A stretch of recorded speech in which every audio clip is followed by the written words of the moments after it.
Well, hello everyone. Thanks for joining today's OpenNebula webinar. My name is Michael Abdu, and I'm going to kick off this session. I'm the account manager here at OpenNebula Systems. Today, we are going to spend the webinar really showcasing OpenNebula, right? And giving you the opportunity to see the software in action. I'm going to start off with a quick introduction, but then I'm going to quickly hand things over to my colleague, Hein Metier. He's going to be walking through, like I said, a live demo of OpenNebula, give you a little bit of insight into how it works and what you can expect, from it as an open source cloud platform. Okay. Just very quickly, like I said, I have a few slides here to give you, particularly for folks who may be coming to us for the first time and may not have some of the background around OpenNebula and what we offer. First of all, we at OpenNebula Systems are the company that manages the development of the OpenNebula software. Okay, it's fully open source software. We have developed and released this software into the marketplace for now 17 years now, so since 2008. Okay, and then very soon after that, we began offering organizations the opportunity to contract support subscriptions and professional services if they choose to do so. Okay. What I think is really important is to understand, right? The OpenNebula is the fully open source software. What we offer from an enterprise perspective is additionally our enterprise subscriptions. Okay. As an open source platform, it's really designed to allow companies to build out their own enterprise private cloud. Okay, utilizing core data resources, but also being able to extend and utilize bare metal resources from public cloud providers, as well as resources at the edge. And with OpenNebula, under this single control plane, you can manage and orchestrate virtual machine workloads, system containers, as well as orchestrate Kubernetes clusters. Okay.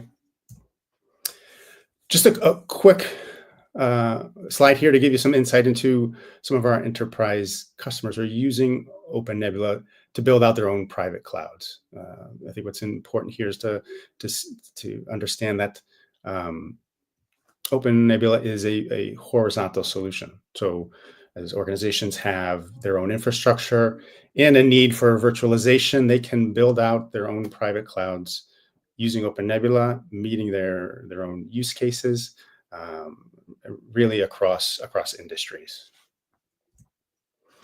What we have been focused on, over the past year and a half, really has been, addressing a lot of the needs of what's happening in the marketplace as a result of the Broadcom acquisition of VMware, and helping VMware customers understand that there are other alternatives.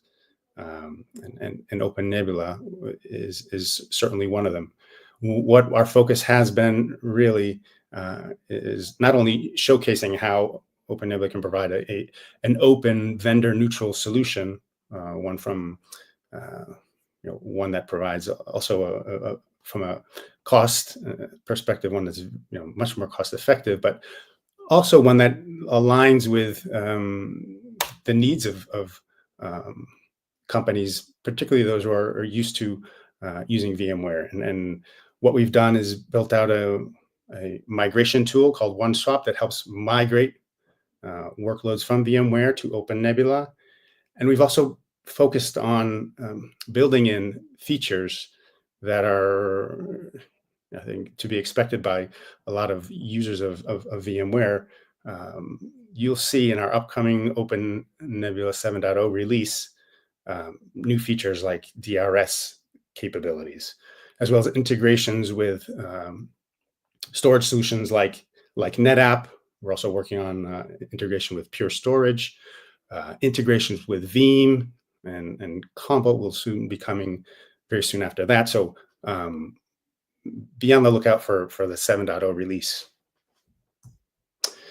Very quickly, I think these are just some of the benefits that you can expect to really be able to take advantage of with OpenNebula. Our focus is really providing a solution that is simple to use, allows you to manage resources across the multi-cloud continuum.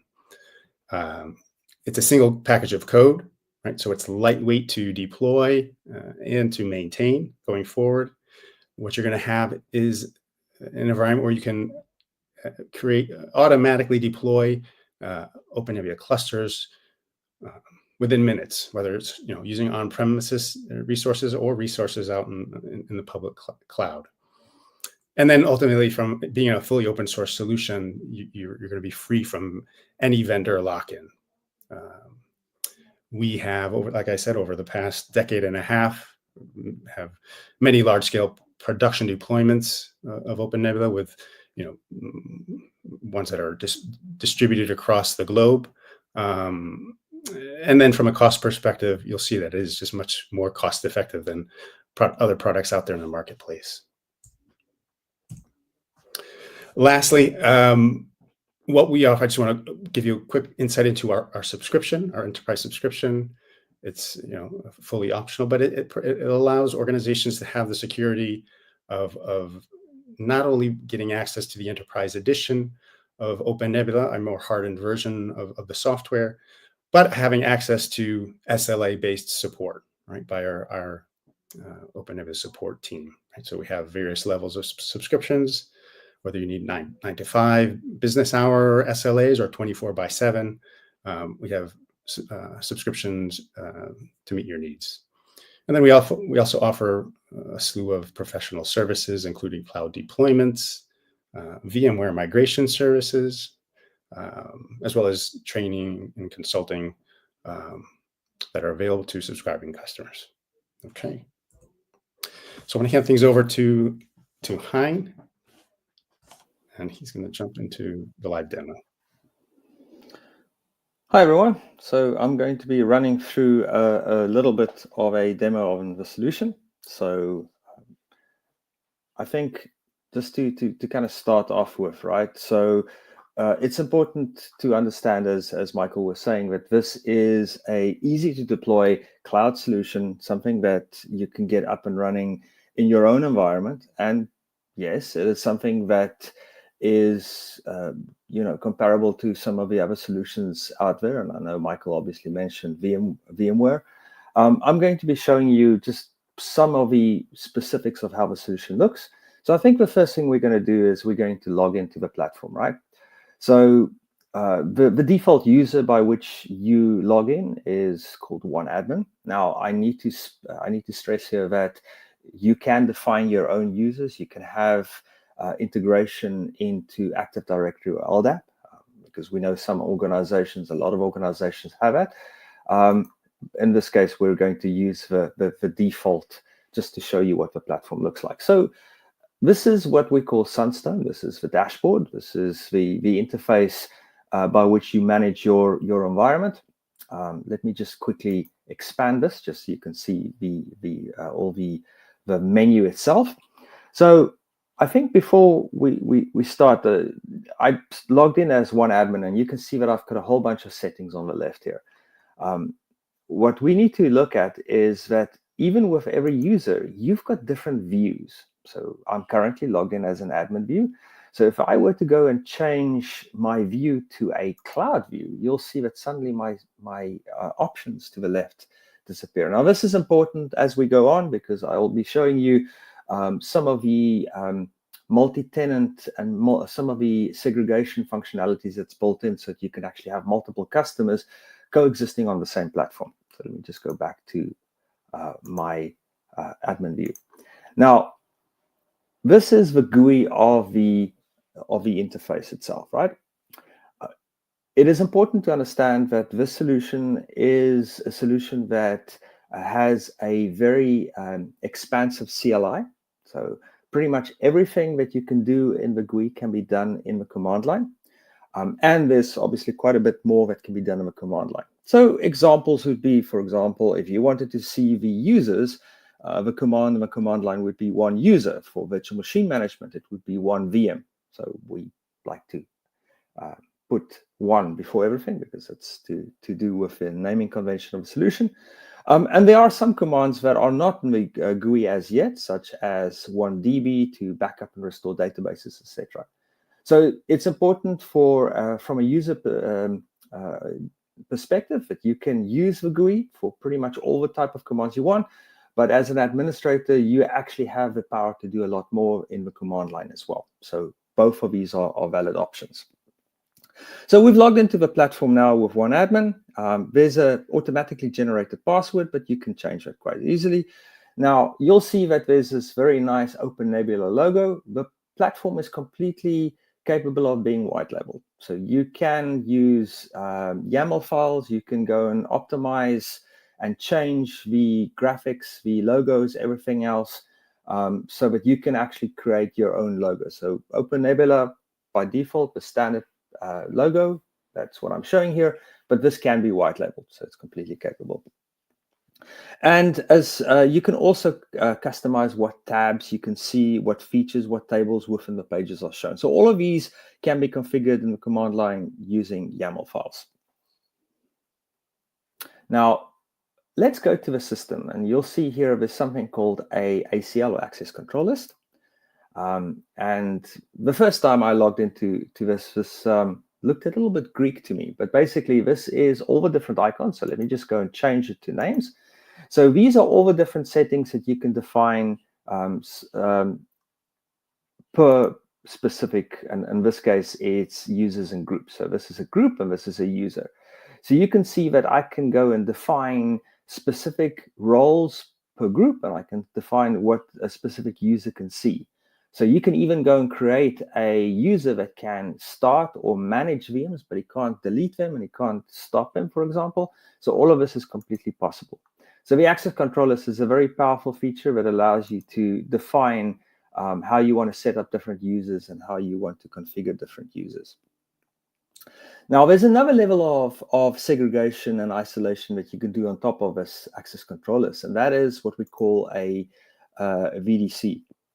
Virtual data center. So it's a virtual construct with an OpenNebula that you can assign to a group. So in this case, I've got just the standard VDC. So if I were to go here, you can see that this VDC is obviously applicable to all the different groups and users that is configured, but you can define a VDC to a specific group.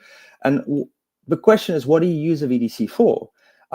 It is a great way for you to isolate specific resources, whether that is hypervisors or hosts, networks, or data stores. So for example, you could create a VDC that allows a group of users to only see resources in a specific data center like Barcelona or Amsterdam or New York.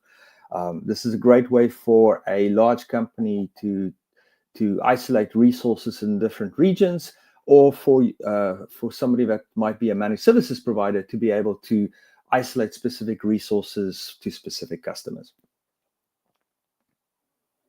Now, you can also go, if I were to go click on update, you can also go and make some changes to this VDC. For example, you can define what users, what groups you want to add or remove from this VDC, etc. So all of this is possible. And the second one is you can define, in my case, this is a very small environment, so I don't have a lot of resources, but you can see that I can define what clusters, what data stores, and what hosts are available for this specific VDC. Now, we spoke about access controllers and virtual data centers. The next one that we're going to be talking about is around multi-tenancy and users and groups, right?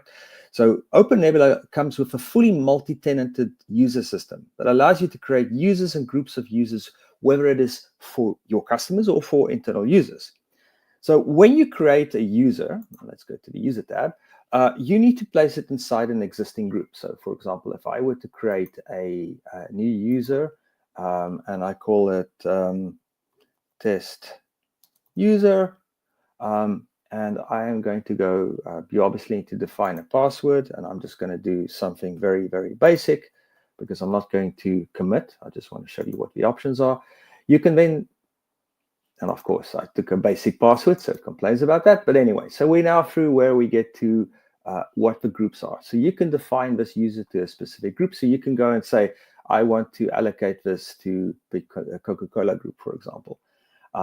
Then you can have, and I haven't committed yet, so let me just go to the next one. You can actually have a user in multiple groups as well. So a user will always be inside a group. So it's important to understand a user entity is just a set of credentials that a user would use to see their own resources. The group is what defines some specific permissions, such as which views of Sunstone they can use. Cool. So let me just show you again. We looked at the user view. Let me use this Pepsi user, and you can see here that I've got a bunch of users already defined to my group. And here you can see, and this is a very good one to show you, on a group level, you can also define quotas. And we'll come back to this in a little bit. So quotas are great if you want to restrict resources or manage resources for specific users. So in this case, you can see that I've got 3 quotas set up. I've got a VM quota, a memory quota, and a CPU quota. So if I were to click or highlight the VM section, you can see that I'm using 3 VMs out of the 10 that's allocated to this group. If I were to highlight the memory section, you can see that I'm using 124. In this case, it would be megabytes. So I'm using the full capacity. And then the last one, if you look at CPU, you'll see that I'm using 3 out of 10 CPUs that's assigned to the specific quota. And then, and I'm just going to look at this briefly, it's around accounting. I don't have any information because I just spun this up, but you can see that you've got the ability to actually do accounting. You can define specific resources to a VM. So for example, the amount of CPU hours, memory hours, and disk hours, right? So you can have all of this, and you can then do an accounting on what the VMs are using. And then very importantly, you can also do a show back to show usage, because you can actually go and define a cost for the running of a VM, which means similar to what you would see in your public cloud infrastructure, right? So you can define a specific value to that, and then you can actually track that, and that'll help you from a billing perspective. Is this something that you want to pass on to your customers or your internal users? So that is a little bit around users and groups. Now we're getting to the infrastructure itself. So infrastructure, there are some concepts to understand here. So infrastructure, you've got, let's talk a little bit first about what hypervisors we use. OpenNebula is a wrapping or a layer around specific hypervisor. The hypervisor that we use, the 3 that are supported, would be KVM. It would also be Firecracker, and it would also be LXD Linux containers. So those are the 3 that's currently supported from a hypervisor level. So within these, within the hypervisor, you've got hosts. So currently in my environment, I've got 2 hosts, QEMU, which is KVM. I've got 2 of them configured. And you can see that it's defining now. You can have either a FQDN or you can have an IP address. I'm running this in the cloud, and you can see the usage of this specific host. So you can see the default values. So 0 and 1 would be my host. Now, it's important to understand, if I were to just click on one of these, I just want to show you what the options are. So here you can see that the amount of allocated CPU, and I can obviously go and modify this. You can see where it's monitored. You can see the amount of VMs, what VMs are running on this. You can pull some graphs around usage. If there's any wild VMs, there's none. Any zombies, which would be VMs that's no longer associated, none. PCI, for example, if you wanted to do PCI pass-through, which is none. And also then obviously CPUs, if there's any CPUs specified, if you have anything like that, if you do CPU pinning, which can be defined. In this case, it's not, but you can see that that possibility happens.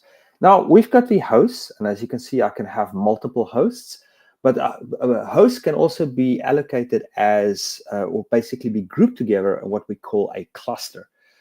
You can also then add data stores and networks to cluster to create multiple software-defined data centers. So let's look at what a cluster configuration looks like. I only have a single cluster here, which is a default one. So let me just click on my cluster. And if you were to click on, now I have the ability to also do overcommitment around CPU and memory. I'm not going to go into too much detail on that. Feel free to reach out to us if you want more information on these specific features. Let's look at the hosts. So the two hosts that I showed you earlier, they are all grouped together at the default cluster. You can have multiple clusters, and I'll show you what it looks like when you create a new cluster in a moment. So here you can see that my hosts are allocated, but something that we didn't see with the host, now I've got the network. I only have a single internal network, which is running in bridge mode, and we'll go through the network settings in a moment. And then you've got the data stores. And I'll be going through detail around those as well in a short bit. So that is what it looks like. So before I move on, let me just quickly show you what it looks like when you create a new cluster. So again, you need to define a name. So test cluster, and I can then go next. Again, you can define a specific host. So I'm just going to select that one. Again, I'm not going to commit. I just want to show you what it looks like. And then you can define the network, and then you can define the data store, which data stores you want to reside here. And that is the infrastructure. So one thing that we didn't really speak about is zones. So you can have multiple zones. In my case, I only have a single zone, which is OpenNebula. And because this is a small demo environment, it's just the basic endpoint, which is localhost, but you can have a publicly available one, and you can have multiple zones that's available on the same platform. And again, it adds to the multi-tenancy concept, right? So that is the idea around the clusters and hosts. Now, the next thing to talk about is, and I already gave you a little bit of a teaser as we went through the cluster, is around networks and storage. So let's look at a little bit around networks. So we've got the concept of network templates. So you can create a template that you can then go and apply to multiple networks. In my case, I don't have it because I only have a single network here. So this is what a network looks like. So let me just quickly show you what this existing one looks like. So you can see that I can define the permissions. I can define, I've got the default information. I can define, this is very, very good because you can define an address range. So you can define either using MAC addresses or IPs, an address range that if you use this network interface, what IPs or MAC addresses you can actually that can be allocated, or IP addresses in this case, what IP addresses can be allocated to an environment. You can also define specific leases for specific machines. You can also do security, and you also have the ability to do virtual router as well as from a cluster. Again, this is a small environment, so I'm just showing you the basics. What I will show you now is how it would look like if you were to go and create a new one. So if you create a new one, and again, test network, and I'm going to keep a cluster as default. I'm not going to do a description. And if you go here, these are the different options that's available for your network settings, right? So we support a bunch of different networks. So the one that I'm using here is Bridge. You've got Bridge with security groups, 802.1q, VXLAN, Open vSwitch, and then Open vSwitch VXLAN. And some of these, like for example, 802.1q, which is the one that we see a lot, you actually have the ability to go and define specific things such as security groups. And you can also go and define a specific name for a bridge. Here you can see you can define the address range. You can define, security. In my case, there's none. You can do quality of service. And you can do context. Now, context is a great way for you to apply specific things. So it's a contextualization package that's built into the platform that allows you to do things like defining the gateway for every virtual machine that starts up, defining the DNS, IPv6 gateway, the network mask. So all of these attributes can be defined, and you can even go and add some custom attributes to every VM that's using the specific network interface. So this is one of a very powerful features that's available, by which you can actually go and contextualize the VMs running inside this platform.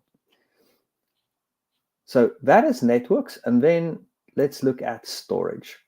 So here we use the concept of data stores. So OpenNebula comes with 3 types of data stores, and each one of these data stores fulfill very specific functions. So the naming of it is quite clear. So you've got what we call a file data store, a default data store, and or an image data store. In this case, we call it default, but it's an image data store and a system data store. So let's talk a little bit about the functions of each of these. So the image data store is where all the images of VMs that you would want to populate, and I'll talk about where you'll be able to get VMs from in a moment. The image data store is where those images would reside. So it's basically a storage location for images that you want to then spin up. The system data store is where VMs that you start up, where images that you start up, where those VMs are actually running, they are running on the system data store. And then lastly, the file data store is for all files and any type of information that you want to make available to a VM running, you can put it in the file data store. So the 2 that would be of most importance, I would guess, would be the image and the system data store. And the image data store is where you would be storing the images that you, whether it is your own images that you can go and define and upload into your image data store, or whether it is the system data store. Now let's talk a little bit about on the system data store. This is the one where all your VMs will be running from, as I said. We support lots of different ways for the system data store. So let me just show you. I am going to create a system data store, and again, I need to type in a name. There's data store, and here you can see some of the options. So I've got shared mode, SSH mode, Ceph, LVM, and custom. So there are a bunch of different options that we have available for the type of data store, and this is specifically to the system data store.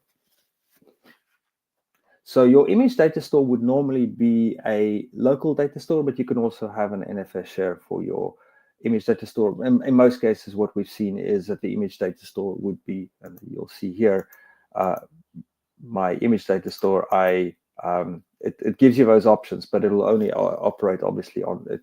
It's best practice to have it local, or something that's locally presented that you will be able to run. And then obviously, let me just do this again. I'm going to say that it's just going to keep it default. Obviously, I need to, let's just do it that way. Define it to the cluster where you want to define it from. Define the configuration status. So for example, restricted, safe directories, bridge list, storage limit, and then some custom variables that you can go and define here as well. So that's how you would configure a data store. And as I said, if you want more information or you want to understand the more detail, feel free to reach out to Michael or myself, and we're happy to run through a more specific demonstration that's catered to your specific needs. So that's around data stores. Now, I said that the image data store, which is called default here, is where all images are kept. And you can see that I've got a bunch of images already populated here. So I've got a Ubuntu Minimal. These are all obviously open source operating systems, because we don't have to worry about licensing constraints here. So you can see Ubuntu, Debian, Alma, Alpine. Now, it's important to understand here that you are completely free to go and populate your own. And we understand a large portion of our customers are actually running Windows environments. And then you can go and upload your own image in there. You can upload a Rocky or a Red Hat Linux into your image store, or a Windows image, whatever the case may be. Files, I don't have anything populated here. Backups, this is to do with whether you run backups. I will be going through Snapshots in a moment. The marketplace. So the marketplace is something that we have publicly available. So you can see there the OpenNebula public. and that is where we can get all our, where you can get images from, and all the images that you see that I showed earlier are downloaded from the OpenNebula public marketplace. And it would look something like this, right? So you can see that we've got some applications and VMs that you can get here. Examples would be, for example, this is a Service Mini IO, virtual router, WordPress, Harbor for if you were running Kubernetes. You can even download 1KE, which is our Rancher. It's a Kubernetes appliance that's based on a Rancher RKE2. And then you can see also there's a virtual router for ARM, because that's something that we'll be supporting very, very soon. So these are some of the options, and you can actually go and download these applications and VMs from our own marketplace. So that's basically the concept around storage. Now let's talk a little bit around templates, right? You can configure a template repository so that you can then build virtual machines and containers because it's a really important aspect of your cloud management platform. So the ability to have a default template, and then you can just easily spin up from that template. So let us quickly show you what a VM template looks like. So I've got a few that's already defined here. So you can see here that I've got a Ubuntu Minimal. I'm going to use the Alpine Linux one because it's a very small one, just to show you what it looks like. So I can, for example, go here. It's got some default setups. I can make some changes to this, obviously, to this template. So here you can see all the different resources that I can go and allocate. And remember, I was talking a little bit earlier around showback and accounting. So here you can see that I can actually associate a cost to the memory, physical CPU, and to the disk. So that'll allow you to then, you can go and define this. This is obviously, you're capable of defining all these yourself. And that will then allow you to do accounting and showback in regards to usage. And you can also define what the hypervisor is. In my case, I'm going to be using KVM or QEMU. And then advanced options, you can, again, you can attach a specific disk. So the file itself. You can also then define the specific network that you want to use. In this case, there's only the single one. Some default settings around boot order, PCI devices, if there's any available, input, output, again, context, because you can do contextualization again. So some default things like the SSH public key that you can already pre-populate, a start script if you want for a VM, and specific inputs from the user that you would want to require. So all of this is already available. And then placement. So where do you want to place it? What cluster? In my case, I only have a one. What NUMA nodes do you want to use? So all of these are possible from a template. And then when you spin up a VM from a template, it will then allow you. So if I go back to here, if I were to, for example, click on this one, and I were to go and click on the play button, it should then go and instantiate. So I can call it demo test, and I just want to do one. I don't want to do a lot of resources, and I can click on next. I'm going to leave all the settings by default. I'm not going to make any changes because we've already defined it. And then you'll see that here is my demo test. It's blue. It's in starting phase, and it will soon go over to green, where it will show you that it's actually running. So let's leave that. So you can see that I've now gone over to the VMware to the VM screen because I've now spun up. So that's VM templates. I also have a concept of service templates. Nothing is configured. And I also have a concept of virtual routers, but again, nothing is configured. Cool. And then let's just lastly talk a little bit around the VMs. So hopefully you'll see here it has now running. Now, something that is very cool here is if it is configured, you can even use VNC to connect into the VM from the interface and to actually go and administer it through here. Or you can obviously SSH directly to that machine if you need to. And then again, there's no virtual routers configured, and there's no specific services configured. So that is the concept around templates, images, and virtual machines. Now, I just want to do one last thing around a virtual machine. So if I were to go here to this demo test that I just spun up, you can see some details around the read and write bytes. You can see, for example, if I were to scroll down IOPS, I'm not doing lots on this, the network usage, all of these things, snapshots. So I can do a system snapshot, and I can literally do this by clicking on take snapshot. I can call it snapshot 1. And you'll see, and obviously it depends on whether the VM is in the correct state. Here you can see that I actually have done it. The snapshot is created. I can now go and I can actually revert to that snapshot. And you see I say accept. And while obviously that's happening, the VM's not available. If I were to go back to my VM screen, I'm now back and it reverted to that snapshot that I just took. So that is a very high level run through of a demo. And as I said, if you're interested in more information and specifically more information that's pertinent to your environment, feel free to reach out to us. And we're happy to run through a more specific demo to your environment, specifically around things like how would you migrate from your existing environment if you're running something like VMware, for example. How would that look? We're happy to discuss with you, understand your environment, and then obviously see how we can help you and show you how our solution can fit in. One thing that I will add here is we have a tool, and I think Michael mentioned it earlier, and that tool is called OneSwap, which allows us to actually migrate workloads from your existing environment over to OpenNebula. So all of these functionalities is actually available, and that's also something that we can do from a professional services to help you migrate workloads. And that, as I say, is that. I think that sums up the demo. And as I said, feel free to reach out to us if you want more specific information. Excellent. Thank you very much, Hein.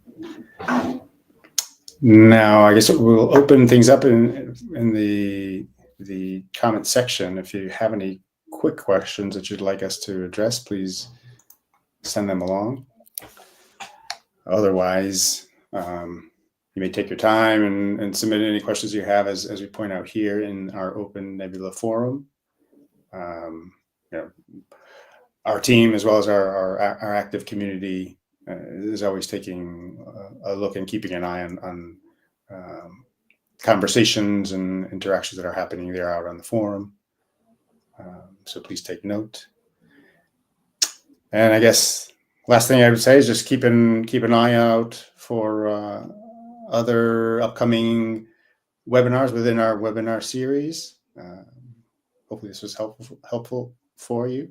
And if you have any questions that you think we can address, please reach out to us at OpenNebula Systems, and we'd be glad to speak with you. All right. Oh, thanks everyone. We'll see you next time.